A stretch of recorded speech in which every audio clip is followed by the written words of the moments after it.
present an IR training in Africa. So Fabian is part of the Road to IR, which is also a nonprofit organization that is founded in the US with the aim of improving education and training in Africa, in the continent of Africa. Fabian has done a lot of work in East Africa, particularly founded the program in Tanzania and Uganda also, and we have Eva here, we'll talk about that also in a second. Fabian is also an honorary member in Sapphire, so thank you, Fabian. Thank you.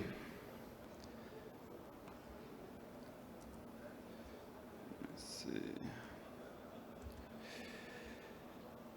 All right, so we already heard it all from Well, but essentially there's a really severe lack of interventional radiologists in many parts of Africa.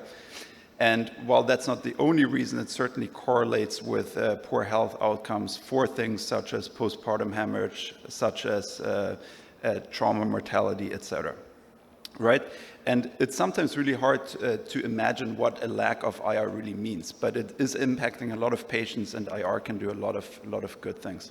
So as we already heard, the initial goal should be 1 IR per million, right? Which really doesn't sound like that much, but it actually is, right? Because we're talking about a continent here that is extremely vast. Many different languages, many different cultures, many different people. And Africa's population, while it's right now 1.5 billion, which is already a lot, is actually projected to reach 3 billion by 2060, all right? So it's gonna double in the span of the next 35 years. So it's a lot of people. Now, why are there so few interventional radiologists in Africa? It's because there are too few training programs, all right?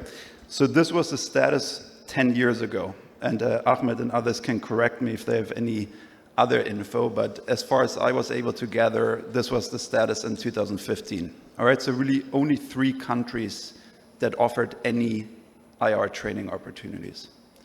Now, 10 years later, this is the status, all right? So there's been some progress both in Eastern and Western Africa. But ultimately where we need to get, hopefully within the next 10 years, is really here, all right? Training programs in all 54 countries.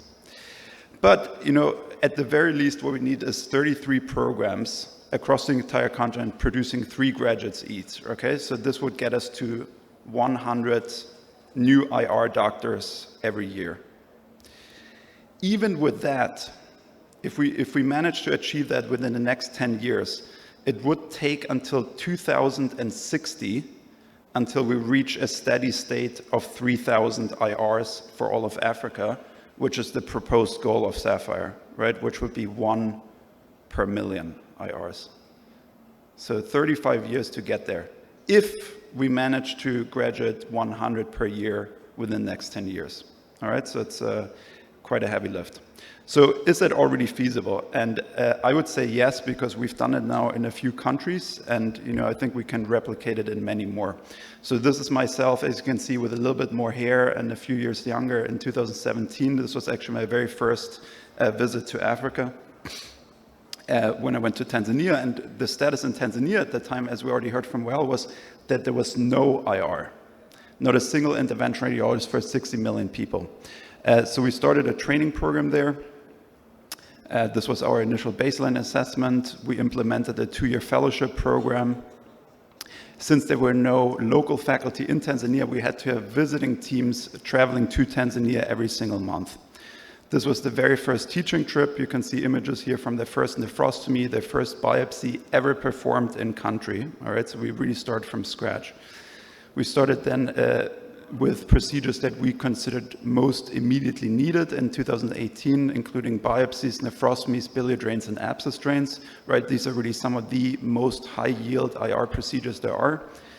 We then moved on in 2019 to what we consider core IR procedures, such as uterine fibroid embolization, transarterial chemoembolization, splenic embo, etc. And by 2020, we're sort of getting into what we consider complex procedures, such as vascular malformations, which we see a lot of there, central venous recanalizations, TIPS, etc.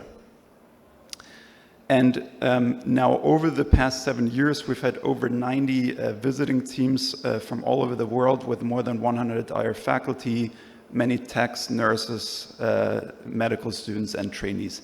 And actually, I'm realizing here that I forgot Egypt because Aya went there as a trainee a few years ago, and I'm hoping I can convince her to go back as an attending now, so we need to add Egypt to this map. But you can really see it was really a global collaboration with visiting faculty from all over the world. And with the help of all of these visiting faculty, we're able to go from 0 IR, as I said, not even biopsies were being performed here in Tanzania, to now essentially being able to do the full spectrum of IR, with a few exceptions, such as Y90 and a few other things. And we published this our 5-year experience a few years ago in JVIR. And just to show you visually, we went from this very simple setup in 2019 where we were using a C-arm, someone had to actually hold a light to just be able to see what you're doing, to now having a full-fledged angio suite and being able to do state-of-the-art procedures. And this, by the way, in a public hospital setting. So this is the National Hospital of Tanzania. And we're now actually getting into neuro-IR, so we're now building a neuro-IR fellowship program on top of the regular IR fellowship program, and hoping to do our first stroke treatment soon. So far, it's been mostly diagnostic neuro cases and some AVMs, etc., but we want to build a stroke service. So by now, the first class in Tanzania graduated in 2021. We've graduated at least 3 intervention radiologists per year since. As you can see here also, I guess the flags are not showing up, but the yellow arrows are highlighting trainees that are from outside of Tanzania. So we've graduated so far 4 Nigerians and 1 Rwandan. And this year, for the first time, we graduated 2 parallel classes in Tanzania and in Uganda. And Eva is going to talk right after this to talk about the training program in Uganda. But so far, we've graduated a total of 22 intervention radiologists. These intervention radiologists are now working in different parts of Tanzania and also other parts of Africa. And if you look at this map, this shows in yellow, you see the countries where we have training programs, and in red, you see origin countries of trainees from outside of East Africa. Okay, so as you can tell, there's a great need for IR training, not only in Tanzania, but really all over the African continent. Okay, so we have people moving to Tanzania or to Uganda to train. So this year in Uganda, we have a trainee from Sierra Leone for the first time. We have trainees from Somalia and Tanzania. Now we have one from Eritrea. So the need is really great. And ultimately, every single country should have an IR training program. And just to finish up here is, our hope now is really that these training programs that already exist there, and of course also the Egyptian training program, can serve as role models for every other country that does not yet have an IR training program.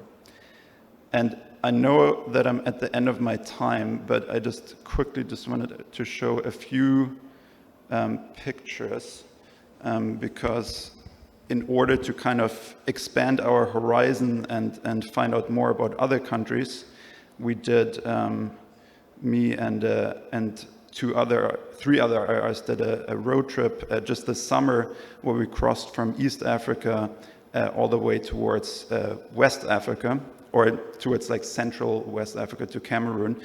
And because I find, there's a lot of countries where we still don't really know what exactly is going on in terms of IR. And the best way is always just to visit and actually meet people. And so we went through Zambia, we went through Botswana, Namibia, and Angola. And from there, we crossed through both Congos and then into Cameroon. But the one country that I want to highlight here is Angola. These are just like some pictures from the trip. The one country I wanted to highlight is Angola. So we got there, I didn't really know what to expect. Very difficult roads, no diesel, even though they're the second biggest exporter of crude oil in Africa. All the gas stations were empty, so you can see we're getting gas here from these little containers. And then we're getting to the capital city of Luanda. And here we're in for quite a surprise. All right? So it's a country of 40 million people, not a single intervention radiologist. all right? It's a repeating pattern, but they have brand new public hospitals. So in Luanda alone, 5 public hospitals with brand new Siemens equipment, CT scanners, MRIs, and angio suites. So in the country of Angola, there are 5 angio suites and not a single IR. So there's a lot of potential. So now, we're talking with them, hopefully establishing a training program there. But, it just goes to show that every country is different. Of course, resources often are the main limiting factor, but there are some countries, including Angola, where the resources are actually there, and the limiting factor is really just the lack of expertise. And this is really where we can come together as a IR community and contribute to the training. So I'm also, as I've already mentioned, I'm looking for Aya to do a trip back to East Africa soon. I'm also hoping that many other Egyptians will consider doing trips to Tanzania, to Uganda, to many other countries that are now building IR service and sharing your expertise, because you guys are several decades ahead, and everyone can really benefit from learning from this Egyptian model. So thank you so much for your time. Thank you.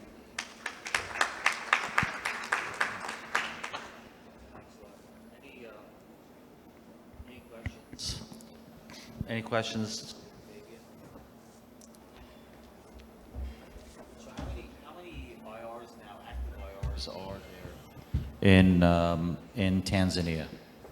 So in Tanzania, we graduated 19, and 5 of them were foreigners, so 14. 14? Okay. Yeah. Okay, Yeah. good. So what's that? So 14 for it. It's now a little bit more than 60 million. It's 70 million now. Yeah. Yeah. So, okay. Yeah, so, we still have a long Okay. way to go to reach one per million, but, obviously I think it's also, at some point there's going to be an exponential growth, because now some of the trainees that have graduated in other parts of the Right. country, and eventually they're going to start training their own Okay. people, Okay. right? Great.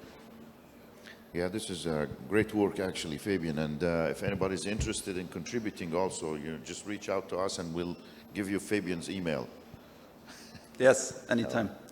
All right, so then I'm going to hand off to Eva. So she is actually from our very first class of graduates from Uganda. So she just graduated this August and is doing a really amazing job. So we'll hear more about the progress of IR in Uganda.